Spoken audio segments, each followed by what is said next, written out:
chapters 1 and 2 of your evolution Yep. Are Major ones. There were probably a couple of rough drafts before Yeah. chapters 1 and 2, but yes, but critical turning points. you've definitely charted a very different direction. The compass point in your life has hauled off and yanked hard right or left angles at various points.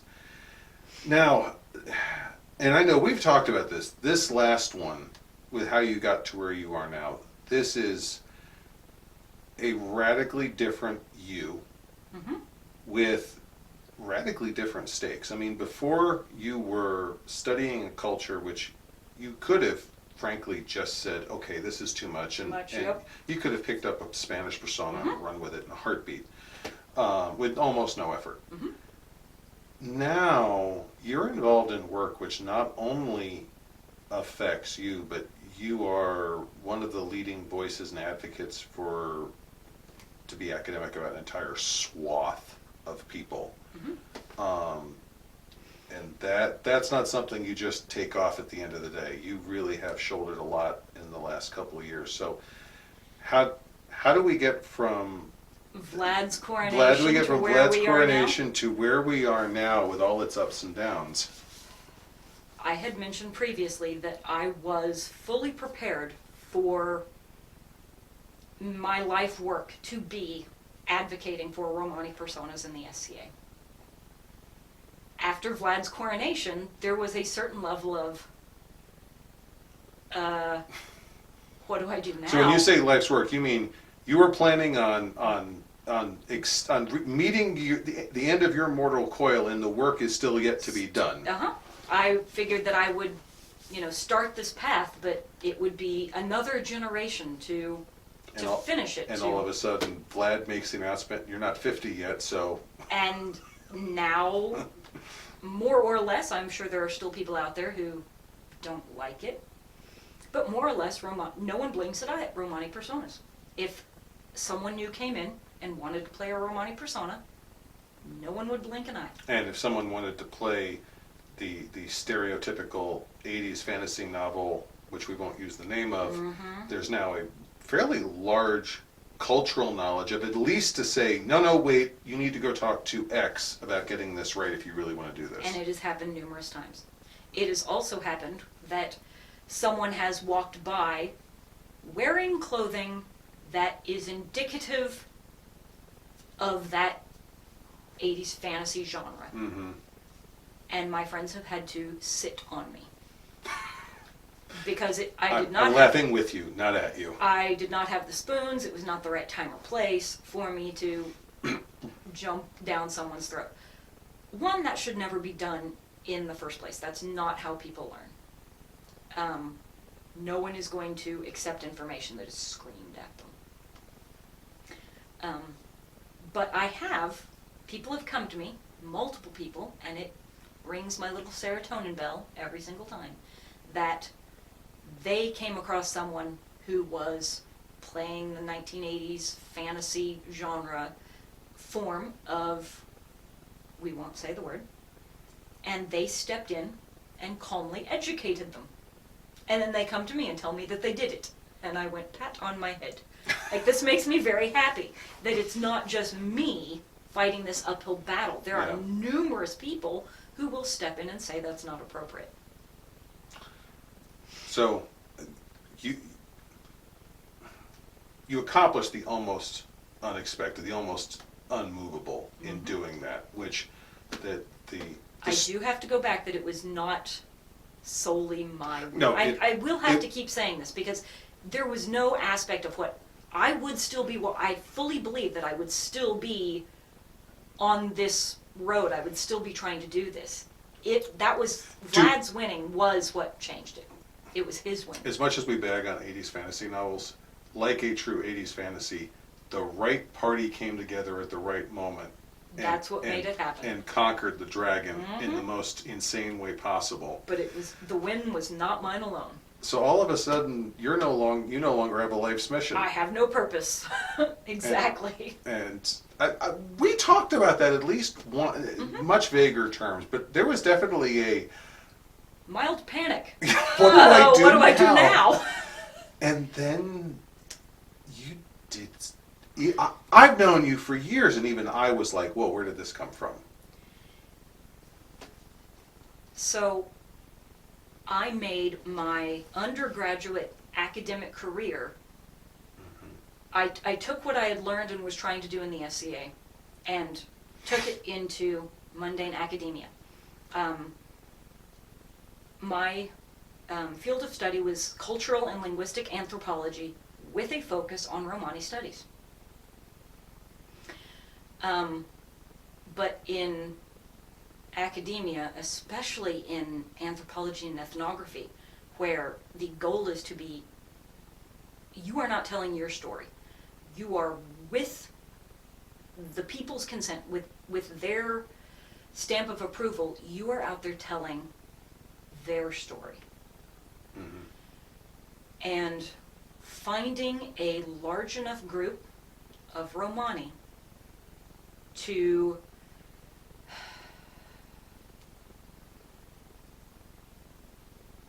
be accepted by. Because not only did I have to find them, I had to ingratiate myself with them. I had to gain their consent with full knowledge of who I was, what my goal here was, what I was going to be. This isn't a criminal investigation where you can bug the house, and this Not isn't at all. This isn't zoology where you can set up a parabolic mic. Yeah, you're not away. Watching. You are. You have to interact, yes. and you have to be completely transparent about it.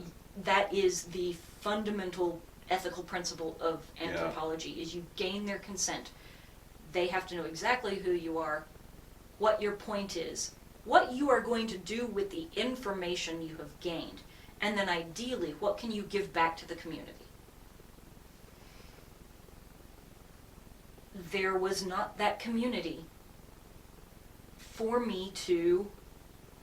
I came to a standstill in my academic studies because the next step would have been to go into the field and do this kind of research. And either, most likely it is I simply couldn't find them. But I was left with okay, this is now my senior year, I'm working on capstone and that level of work, and I could no longer pursue Romani studies. So I had to make a pretty quick decision because I was in the middle of a project. I was turning in phases of this research to my professor. And for a bit of context here, we've discussed previously, the Romani culture is traditionally very insular. Very insular. Your inability to find someone is no reflection on you. This is a culture who has survived this long by not being keeping its guard up Yes. and staying off of Yes. people's purview. So I just want to make sure we weren't hinting at something we didn't mean to. And which is why I said they're there. Yeah. I just did not have access to them. So in the moment, I had to make a quick shift. I can no longer do it for this capstone, for these projects. I can no longer continue with Romani studies. I have to find a different field. I have to find a different focus. And here is it is mildly humorous. I am in my professor's office, panicked. I'm in, not halfway, but, a third of the way through this project, and I'm having to scrap it and start a new project. Not that I've ever seen you like this myself. I live in a perpetual state of panic. Sitting in my professor's office, what do I do? And he asked, well, other than Romani studies, what else are you passionate about? And my brain blanked. I've been doing this for so many years now. I was pretty single-minded as far as academic studies go. I was like, I don't know that I have any other passions. Actually, my first thought with tell me what else you're passionate about is to the person asking the question, tell me you're neurotypical without saying you're neurotypical. I could not think of anything. Yeah. So, when in doubt, use humor to deflect what could be serious conversation. And jokingly, I blurted out, Good Omens. It was the only other thing. I mean, It was the TV show I was watching at the time. I And- really enjoyed it. He asked, what else are you passionate about? And I jokingly said, Good Omens. You were posting about that show with with feverish regularity. And to follow up, I said, but you can't exactly do an ethnography over a TV show. And he said, why not? Can you find a community to study? And I went, there is a huge online fandom for this show. And he said, can you ethically gain access to this community? And I went, let me try. This is my not surprised face. I ended up doing my ethnography on specifically queer representation in Good Omens. Not from, part of it was analyzing the film, but predominantly it was taking the viewer's passions, the viewer's point of view, and how people saw themselves represented in this show. Media representation.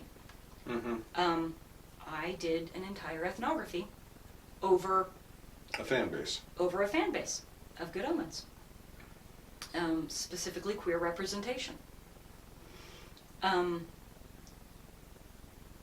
Which I had to have theoretical elements. I had to have the analytical side to the film itself, fan response, and then I had to have theory to back it up, as with any academic paper. You were applying academic standards to the process. And so I'm turning to queer theory, academic queer theory. And so much of gender theory, feminism, all these things seen through an academic lens, they all butt up against each other. They're all interconnected. So I ended up going down the rabbit hole on all this academic theoretical information, which, threw me into, I've always been big on consent, but this is what really lit the sign up above my head, is doing this ethically, gaining consent, make sure I'm not embellishing on people's stories, really not outing people if people wanted to remain anonymous. It I don't want to say forced me, but it definitely opened the doors for me to learn and practice inclusion, accessibility, compassion, empathy, setting boundaries, maintaining boundaries. Terms used in the field, terms that used to be used but are no longer appropriate. It became a whirlwind of all this information that I was absorbing in order to finish this capstone. And this all correlated with my deer in headlights, my life's work has been completed, what do I do now? It also correlated with the society's implementing of a new office. Now, I need to add some context here, because you mentioned, something reminded me about this, Vlad's reign, was where you received your iris.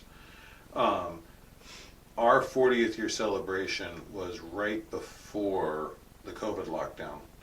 And without dragging out a very long, very painful set of stories, the COVID lockdown was its own critical paradigm shift within the SCA. The move to online environment brought out, and for a lot of my viewers who joined post 2020, this is your normal, but pre 2020, official communications didn't take place online. There was email, but there was no social media aspect to it. Lockdown forced us to confront a number of realities which charitably I could say we were ignorant of. Perhaps a slightly more pragmatic view is we were Blind to. willfully ignoring. I don't even want to say blind, because there were some active steps we took to avoid those situations. You have to see it to avoid it. True. So all of this that Castellana is describing is taking place In a very in small amount of time. in a very small amount of time, but it's in conjunction with the SCA being shaken at its foundations. People tend to get braver in their ideas, especially in the way they communicate those ideas, In a digital behind environment. it, rather than face to face. Yeah. People feel more comfortable standing up for their beliefs, whatever those beliefs are. People feel more comfortable doing it online than they do in person. And without, and that environment, again, I don't want to rehash a very dark period in the SCA, but it is a relevant context for what you're going. Because if you had done this in 2015, It would have been dramatically different results. and it wouldn't have, there wouldn't have been an environment where those skills you're talking about would be needed in the SCA. It was the perfect alignment of Yeah. me graduating and this skill set being Yeah. needed. The best example I've heard is the SCA got shoved into a lifeboat in 2020, and as with any lifeboat, it's just big enough to keep everyone alive, but it's small enough to keep everyone unhappy. Enter a number, there were a lot of people involved in keeping this kingdom together post 2020. It's arguable that you are one of the people that helped hold the seams together in some aspects. That is high praise. I don't know that I would say that about myself. I get to say that as the outsider looking in. I am not a particularly humble person. I tend to be a peacock. You peacock about a lot of things. You definitely tread lightly on the most grandiose accomplishments, and that's good. That's a good politic and a good personal response. I've never taken that away from you. As an outsider looking in, there are maybe 24 people who I can say, whether they realize it or not, were at times holding on to the torn sails and holding them together with their teeth to keep this kingdom from tearing itself apart. And following 2020, in the lead up to where you're going with now, you were one of those people. You were one of those ones offering the hand of peace, offering information, and that was the Band-Aid in a lot of cases. So I will say that, and I will stand by that. Thank you. So my aside now, I did want to put that context in, because my viewers don't know the years like we do when we talk about these events.